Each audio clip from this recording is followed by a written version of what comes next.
got it. We could do a whole motherfucking 3 episodes. What's been up? WTFWOTW. With Rudii Ru. Master P is back with another food product. In addition to his bag of chips, dirty rice, and pancake mix, he's now adding a new cereal called Hootie Hoos to the roster. Are you lying? The key to success is start small and build. Put your trust and faith in God, you can do anything. I just got one question for y'all. You got milk?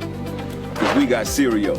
Hootie Hoo cereals. Yeah, Uncle P brand. Go to the stores, ask for the Hootie Hoos. Y'all see the penguin on the box.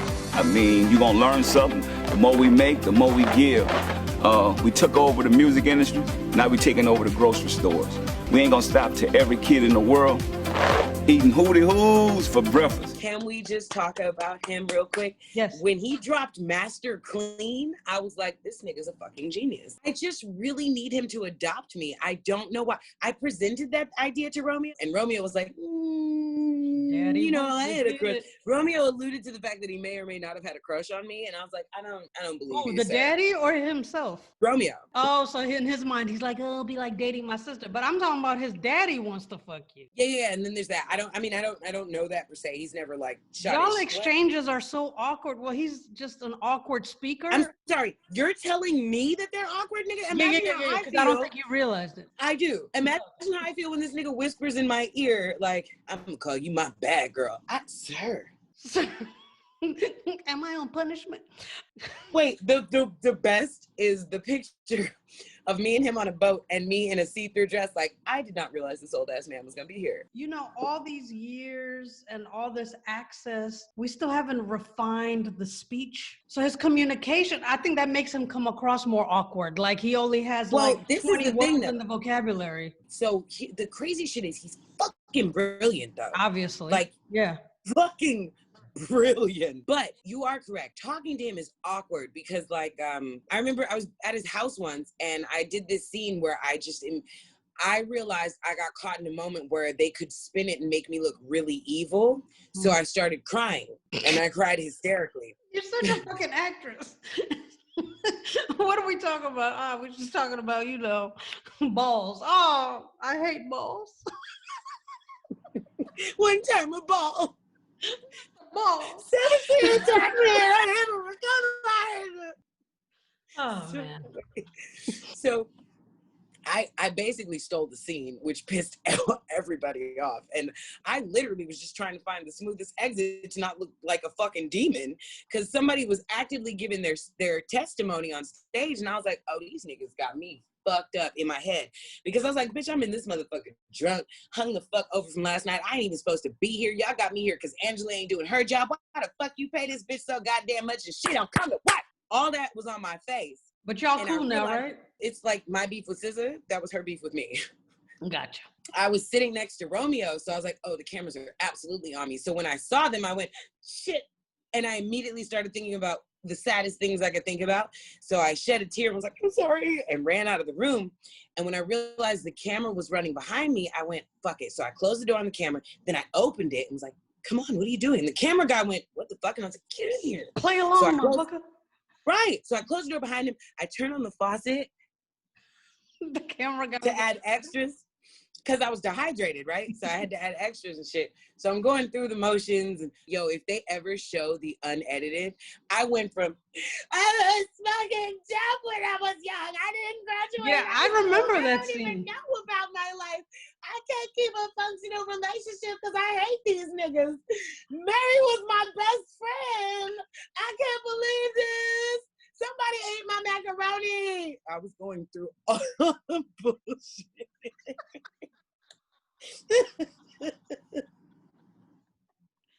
Oh, shit. I'm laughing harder because now I'm remembering that scene because I was also like, damn, maybe she is crazy. Because prior to that, I was like, yeah, I like that. She's raw. I was like, oh, No, because I was so fucking drunk, bro. I couldn't stay on topic, but I had to. Something in me, like the worker bee in me was like, no, bitch, capitalize. yeah. But also, I realized, oh shit, I didn't have an end game. Double down, bitch. Double down. You gotta go. Just double down. Yeah. Peppa, I'll give her this. She's smart. Peppa was like, oh, wait, let me shine. So she comes in to hug on me, which is always irritating because get these hard ass titties off my face, bitch. I'm not finna fuck you, bro. What is we doing here? But I still got to stay in character, so I'm crying. But now I'm crying because you got these hard ass. They're not soft. These aren't motherly titties, okay? These are porn star poke your eye out. Aggressive ass titties. What is we doing here? Give me the fat bitch. Where, I need somebody's Auntie Mabel or something. You know what I'm saying? I need a real comforting hug, okay? I'd like to be enveloped in love. This is weird here. When the scene was done, though, right? When they were like, all right, camera's down. I come out the bathroom, and I was like, word, good job. And niggas like, are you okay? I'm like, yeah, totally fine. Hey, where's my drink? Someone brings me my drink. It was like this, and I was like, yeah. Thank you. For the first part of your rise to fame, you were your motherhood side had lived an alternative lifestyle. So. I know. Can I tell you why? Why? My child, when I started this show, my child was not old enough to form full sentences. He could express himself to me, but he could not fully articulate himself to other people. And he still has troubles really articulating how he feels about things, which is understandable. He's a small child. I personally chose I'm not going to put my child on television. Also, he, even as a child, has rights. I don't even know if he fully understands the repercussions and consequences of that. Therefore, I'm not even going to expose him to it. Instead, I'm going to collect the check and let it benefit him. And when he's old, he didn't even know I was on TV until we was at, earlier this year, in fact, during the quarantine, we were at one of his mom's houses, Sugar Mama, we call her, because she always has the candy on deck. And she happened to be watching the show, so we walked in and my son was like, you're on the TV. I was like, fuck. But more importantly, he doesn't see that side like that because that shit is so edited. He doesn't see that. And I don't ever want him, while he's this young and malleable, to see sides of me that aren't necessarily the full-hearted honest me. He's seen me go off on niggas, that's for sure. He's seen me represent and regulate and shut shit down. And then also I have conversations with him afterwards where I explain it. He's also come with me to set because I like to teach him the back end of things. When I was filming the voiceovers for the show, he was working with the sound guy to set up my mic. Oh, that's sweet. And then I gave him his own set of lavaliers so that he could understand, like, this is how we do. So he plays with his little shit sometimes because mommy went to school for sound engineering. So I can teach him things. I teach him to record. You know what I'm saying? I would prefer to teach him a bunch of shit. And when I feel he's cognitive enough to articulate how he feels effectively, but really grasp and understand what it is we're doing here, then I'll consider letting him be on TV. That, or if they want to run this nigga 20 bands in his own bank account, and that's just for his storyline, period. You won't even talk about my child on the show, and that's a fact. Run the tape back, never.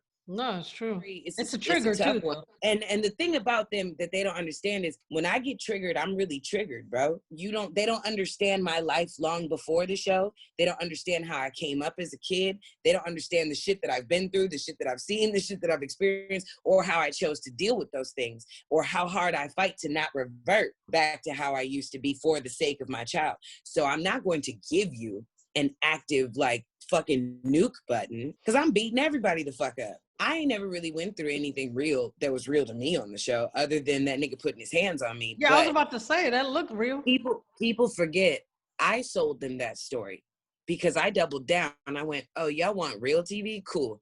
Here's this story. I said, you'll triple my check and you're going to make me an actual cast member and you can have this story. But really, the real reason I did that was because I wanted to out this nigga without letting my friends kill him. Oh. Because everybody wanted to take him out. And I was like, I don't know how I'd be able to live with myself if one of my friends went to prison because I chose to fuck with a fuck nigga. Oh. Maybe it'll warn other women so that you won't fall into the same situation.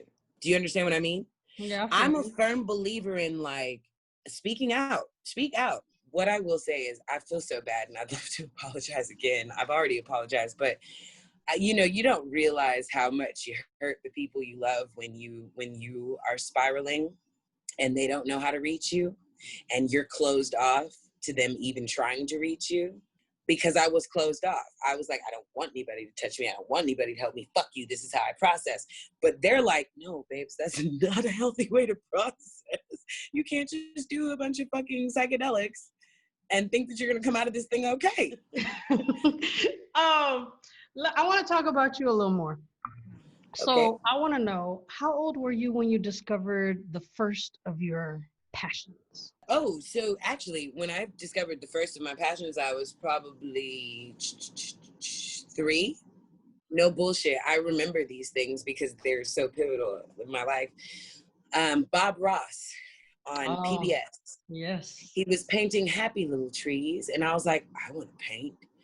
And I went hard on my mom. Like, I want to paint, I want to paint, I want to paint. So I used to like watercolor or whatever. And I was like, no, I want to paint like him. And she bought me an easel. And then I was painting happy little trees. And then coincidentally, in that same little era, I discovered another passion, which was saving pot cakes or strays, as pot cakes is what Bahamians call strays. Because there were strays in general.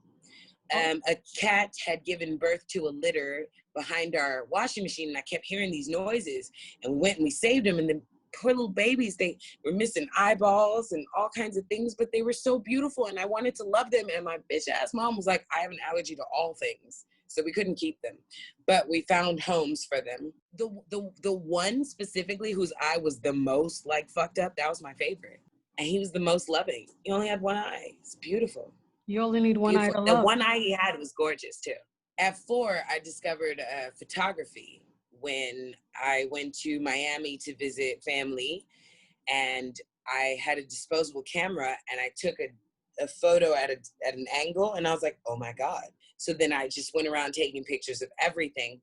And actually my grandfather gave me my very first film camera. Fucking beautiful, because he really believed in me. I told you, grandpa was the GOAT. Yeah. I still have the very first oil painting I ever did. I was 7 years old. When this woman saw me outside cursing, I was like, fuck you, niggas, whoop, whoop, whoop. And she came outside and went, what are you doing? And I was like, what do you do? And she was like, you're not even supposed to be talking to strangers. And I was like, and you talking to me? She's like, do you want to come inside and paint? And I was like, what? She opened her door a little bit, and I saw inside, and I was like, fuck yeah, that shit looks crazy. So I went in, and she was 72. Her name was Miss Emma. And she taught me to paint objective abstract. So she had a vase with flowers on the table, and she was her painting looked way better than mine. But mine, I did it. I still have it if you want to see it. I do. Oh, wow. That's cute. I was 7. You painted that at 7? Yes. What the fuck? You're so irritating. Because she was standing next to me. I mean, she had her easel up and her thing. And I literally was mimicking her every stroke. And then there were times where I had visible frustrations, because mine looks nothing like hers, by the way. And she explained to me, it's not supposed to look like mine. This is your artistic expression. This is how you move and how you work. And oh God, she means so much to me. So I came back the next summer and she had passed. So I went to her door and I was like, super excited to get my paint lessons on. And her daughter had come outside, Jewish. And her daughter came outside and went, oh, you must be Briana. And I was like, what? And she goes, I'm so sorry. And she gave me my painting. Aww. Sorry, that's so emotional. That's okay. She gave me my painting, but that means so much to my life, because that woman literally just took some random little Black kid in from across the courtyard and gave me a whole summer's worth of art lessons. And they weren't just art lessons, they were lessons about life. Yeah. And the fact that she made sure that her daughter gave me my work, that was dope. It's really dope. It's always a Jewish lady, by the way, who takes me in as her protege, because I have another woman. She's still with us, thankfully. She's in her 90s now, and she took me in too, but she was with the shit. She was like, listen here, little nigga, I fucks with you the long way. No, she keeps it funky. Okay. Oh.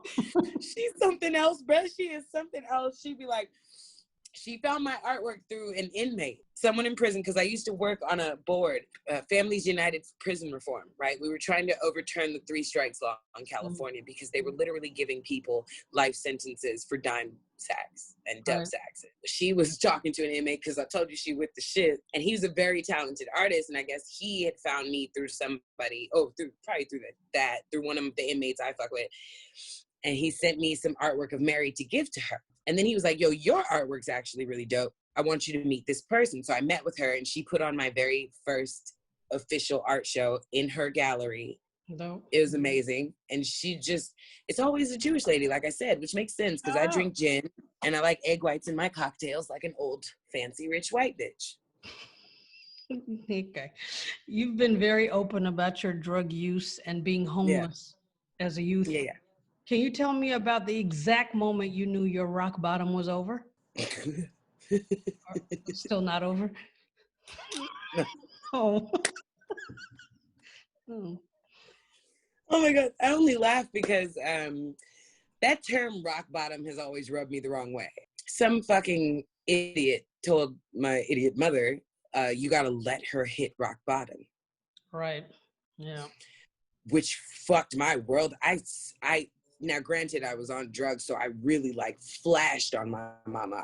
That means if you're also a strong person, that it's like the suffering has to last way longer. This is what I'm saying. I was going apeshit because you don't know how low somebody's rock bottom is, especially when they're strong enough to be on the street at 12 and fucking survive. Why would you actively send me into the world so it could potentially swallow me? That's crazy. But so you're on the street at 12. Yeah. But why? I come from chaos. So emotional. I come from 2 children who didn't know what the fuck they were doing. I come from selfishness. I come from confusion. I come from cultural differences. I come from someone with a lack of parenting who had abusive parenting. I come from someone else who was just a young, dumb kid. My thoughts were, if somebody's going to hurt me, I'd rather it be a stranger. When the first time my mother told me to get out, I didn't think she was serious, but she literally pushed me out and closed the door behind me and locked it after she done ripped my shirt open and I'm in my socks and my PJs like a little baby.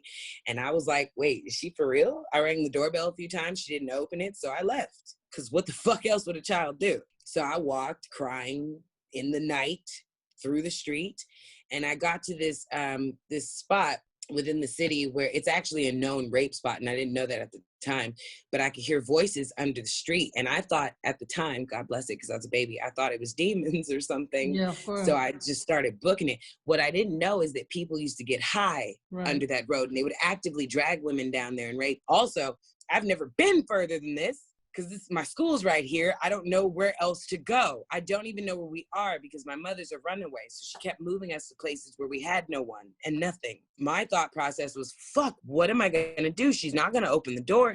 Maybe I'll just sleep in the driveway. So as I'm walking back, I hear the familiar sound of this car that I knew because it lived on my block. She was my best friend's mother who ran the dope house. And she pulled over and showed me an act of kindness and love. And she was like, get in the car. What are you doing? And I told her, my mom kicked me out, and she laughed as an adult would and was like, no, your mom's just tripping. She's a little crazy, but don't worry about it. Mind you, the crazy bitch is telling me my mom is crazy. I didn't see this bitch chase niggas down the street with screwdrivers, knives, and 40 ounces. Like, she goes, you gotta go home. I was like, no, I don't want to go home. She doesn't want me. She doesn't love me. Please take me with you. She took me home. When I got home, I rang the doorbell. My mother answered the door, snatches me in the house, proceeds to beat my ass, and tells me I had no business leaving. Oh, so that was her way of trying to put you on a timeout on the porch or something? The hell? And then you opened it back up, and she was like, oh, shit. Mm-hmm. What the fuck? I don't think I ever recovered.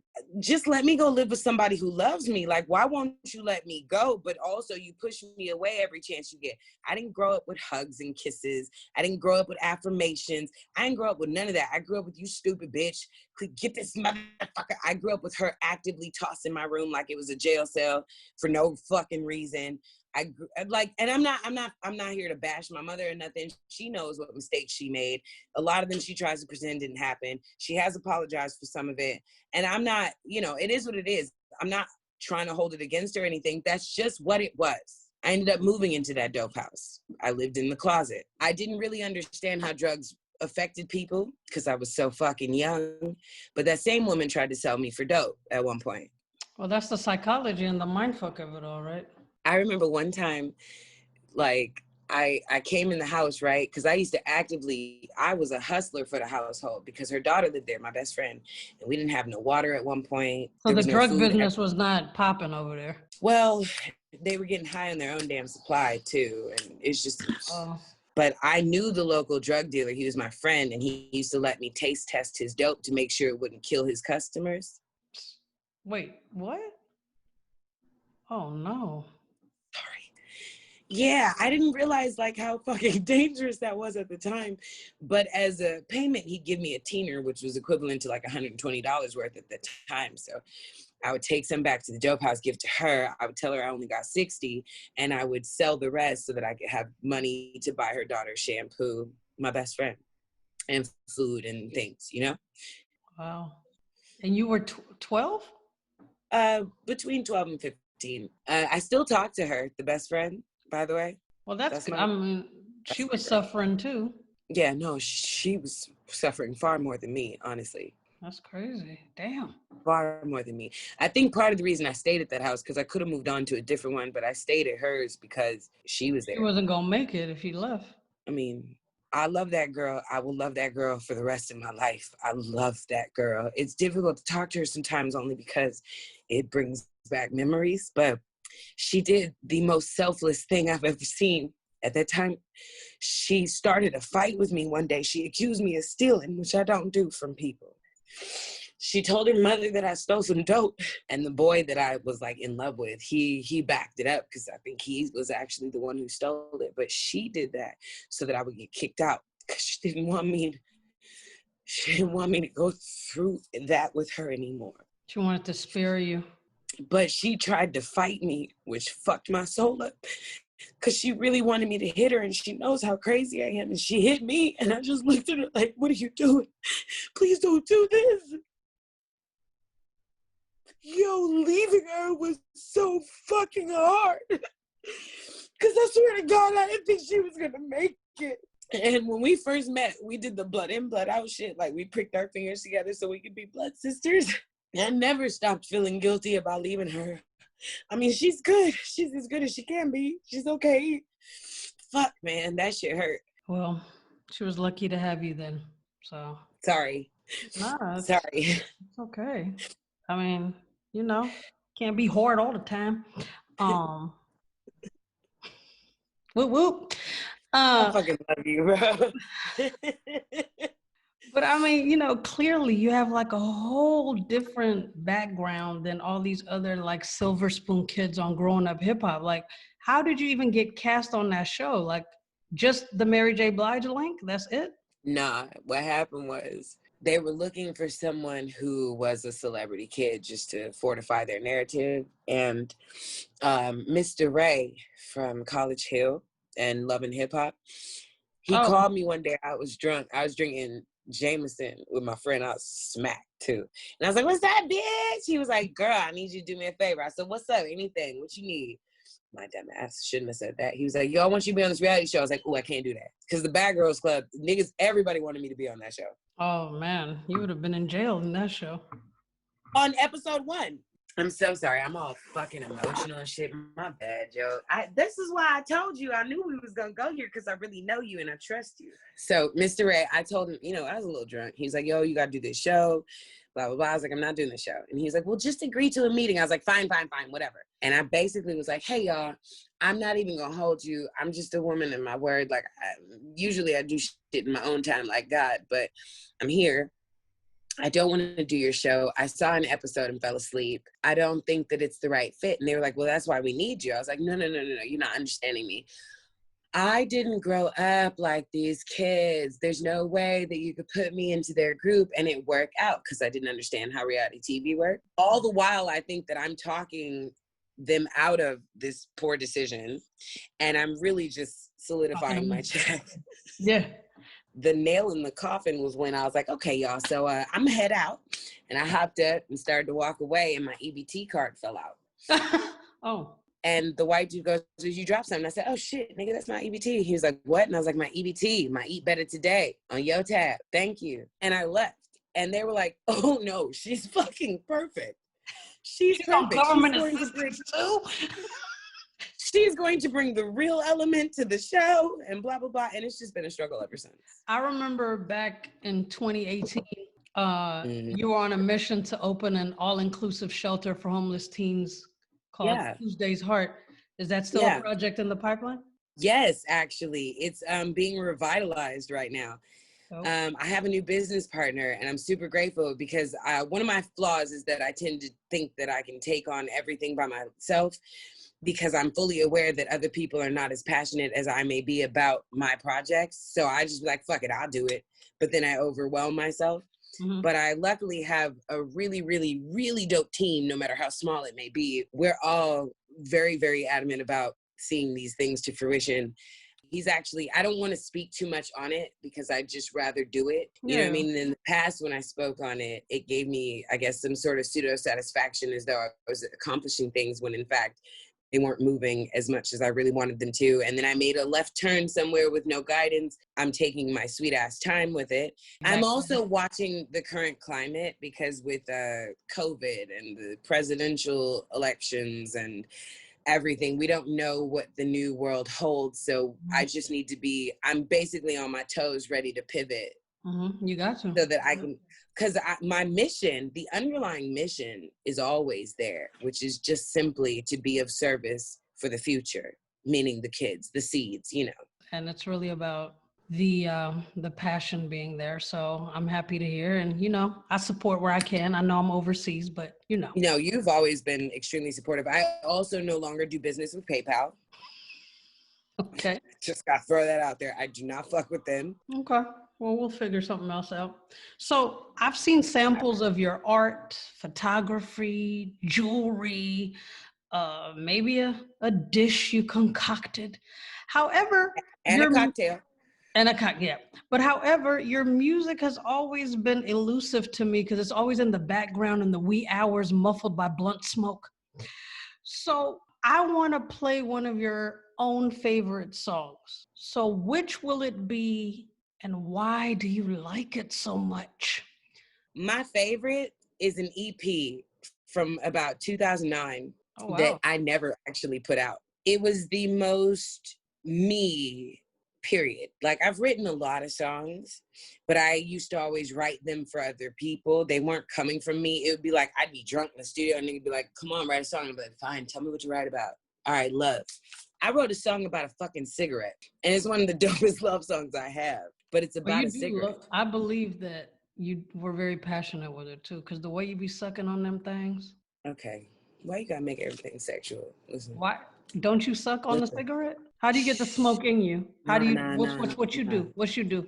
I'm so playing. I think the outfit is making me extra today, but I want a song right now. Fine. All right. If we're gonna do a song, Stuck in the Middle, which I love because that was one of those hungover days where I rolled through to the studio and niggas was like, bitch, write something. And I was like, yeah. And I took my inspiration from the homie come through with my favorite candy bar. And I was like, let me get some. He was like, nah, nigga, you dehydrated. You need electrolytes, and handed me an orange. And I was like, get the fuck out of here, bruh. But he went to the bathroom and the candy bar was still sitting there. And I was like, I'm stuck in the middle, about how I was stuck between stealing this nigga candy bar and fading him. It's so tempting, yeah. I'm tired of fighting this feeling, yeah. Your love is so sweet, it can kill me, yeah. But I know you just leave me empty, yeah. Oh, I can't make up my mind. It's so tender, yeah. But you're the only one that can lose me, yeah. Why do I keep letting you use me?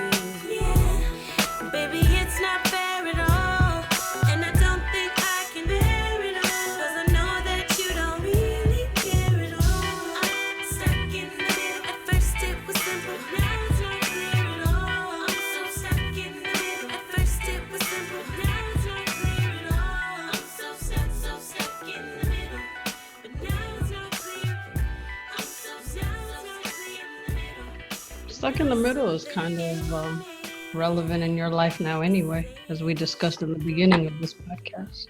So there's that. We're not going to talk about my sexuality. Oh, we're not? I mean, I guess we are. We don't have to. That's not going to be the subject. I have no problems talking to people I respect about anything.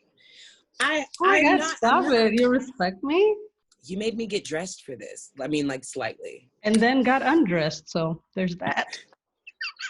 You know me, though. You were surprised they had on clothes in the first place. Yeah, I was like, that's a letdown with your little Habibti turtleneck. Like, you're not going to show nothing?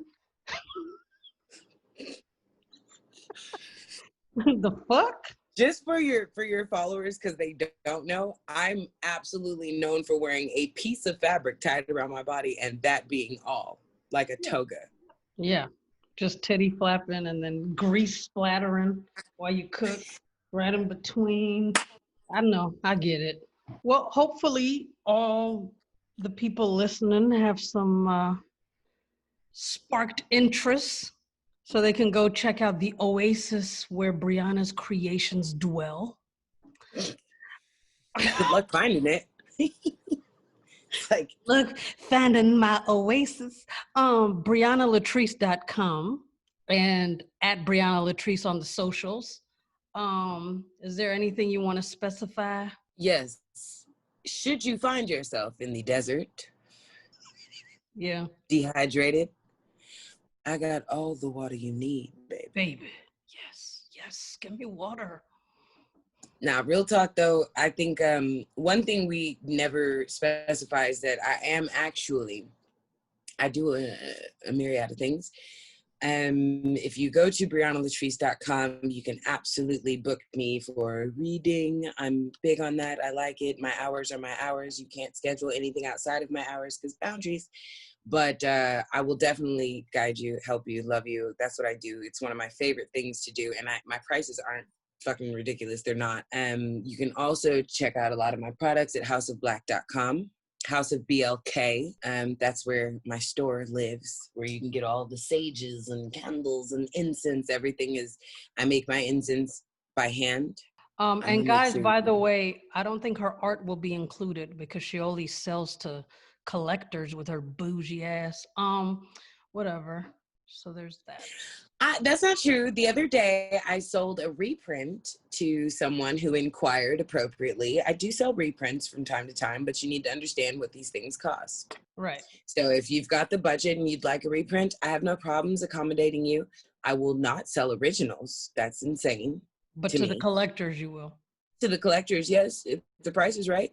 I personally have goals to be in certain museums. Didn't Dave Dash buy a piece? Yeah. He was the only person on the show who understood how art worked. And I didn't know how amazing Dame was until he came to my show before everyone else and was like, why are you guys not filming this? This is how art shows work. Collectors come first. Also, he was very pissed that they didn't put the tag next to the sold piece.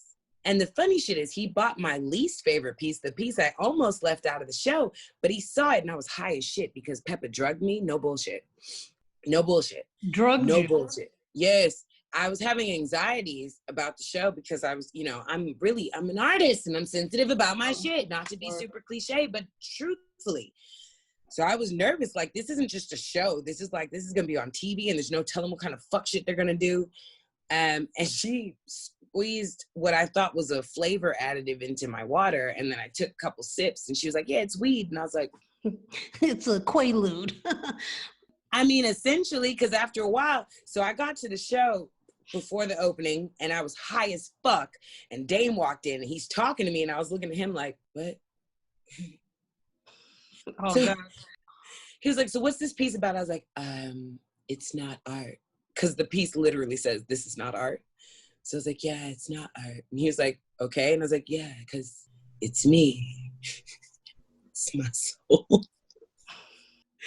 But he's so dope, he could see through the bullshit. And I swear to God, to this day, when he introduces me to people, he's like, yo, she's really dope. She's like a real artist, like not, bullshit. She's like a real artist, like even down to the weird shit. Mary actually leased a piece for several thousands of dollars.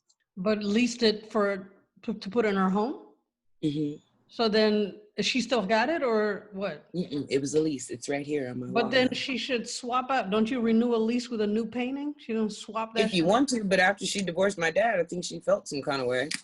Well, why though? You know, to be fair, like if you're hurt for whatever reason, and you haven't fully dealt with it yet, you probably, and then also, I think, honest to God, like, if I'm going to keep it all the way funky with you, I think that in her mind, she's like, well, she's going to take her dad's side. That's not necessarily accurate.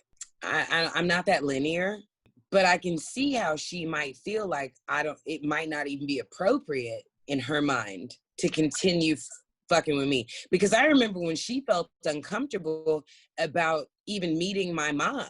In your case, though, you were grown. I mean, you were in your 30s. To me, I mean, to be fair, she doesn't situation. maintain contact with anybody in the family. So again, it's not a me thing.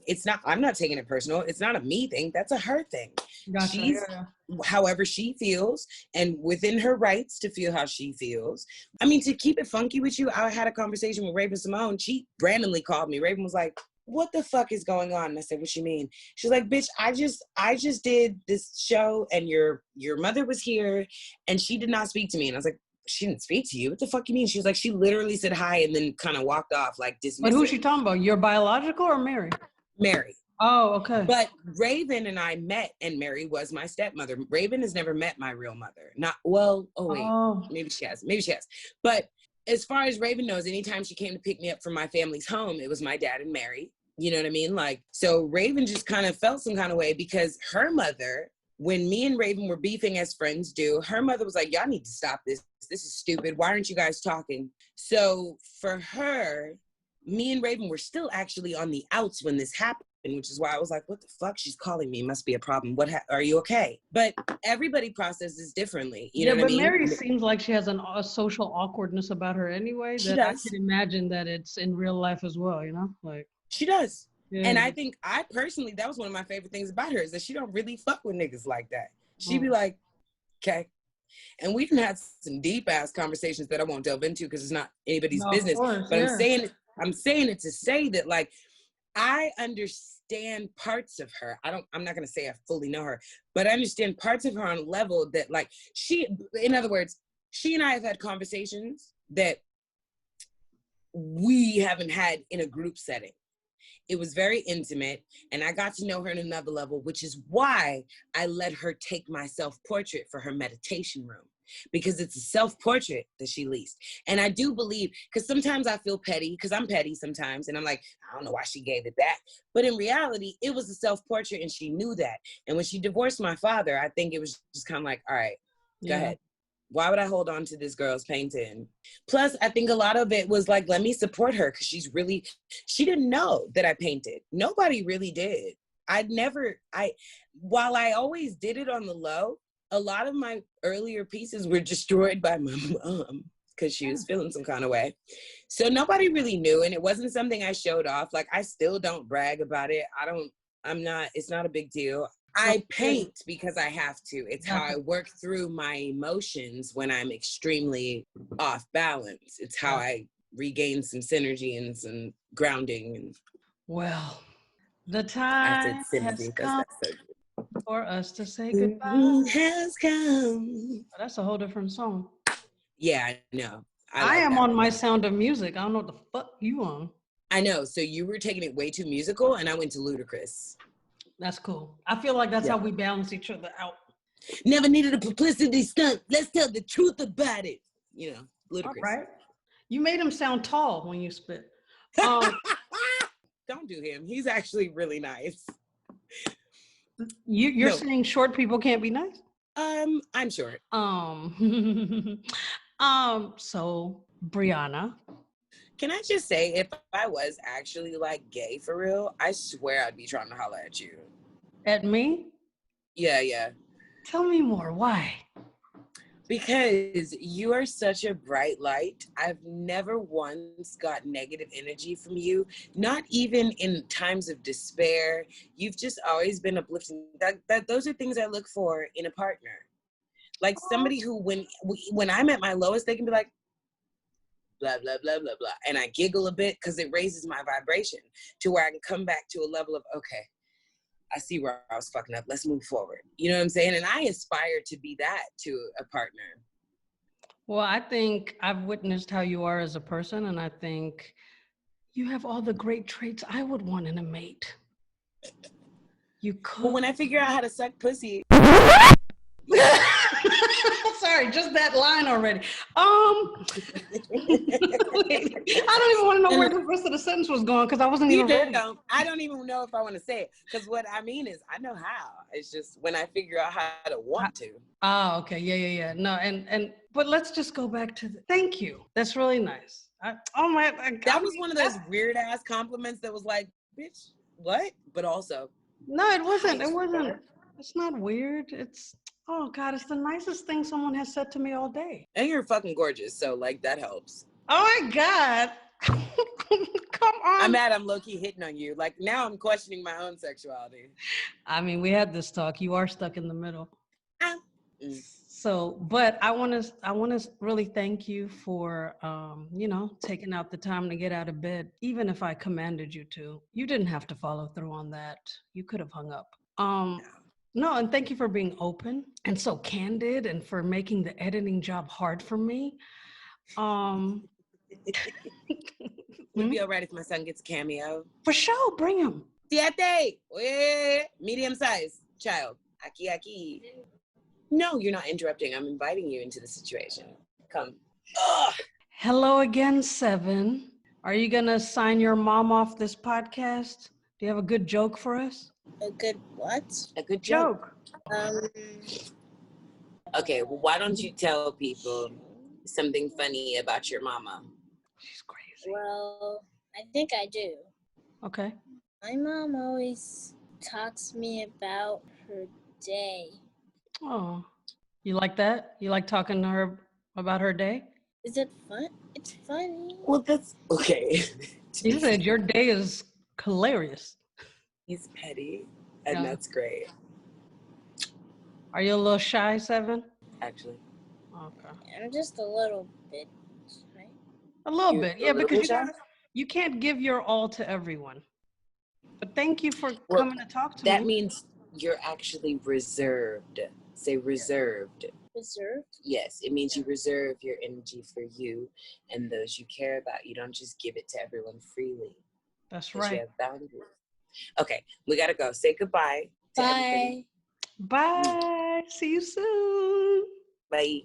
Now you better be done. Oh, all right. We done. Thank you for listening. You ain't got to go home, but you got to get the heck up out of here. Please be a friend. Tell a friend. Subscribe. Do something with your laugh. Catch you next week on WTFWOTW with Rudii Ru.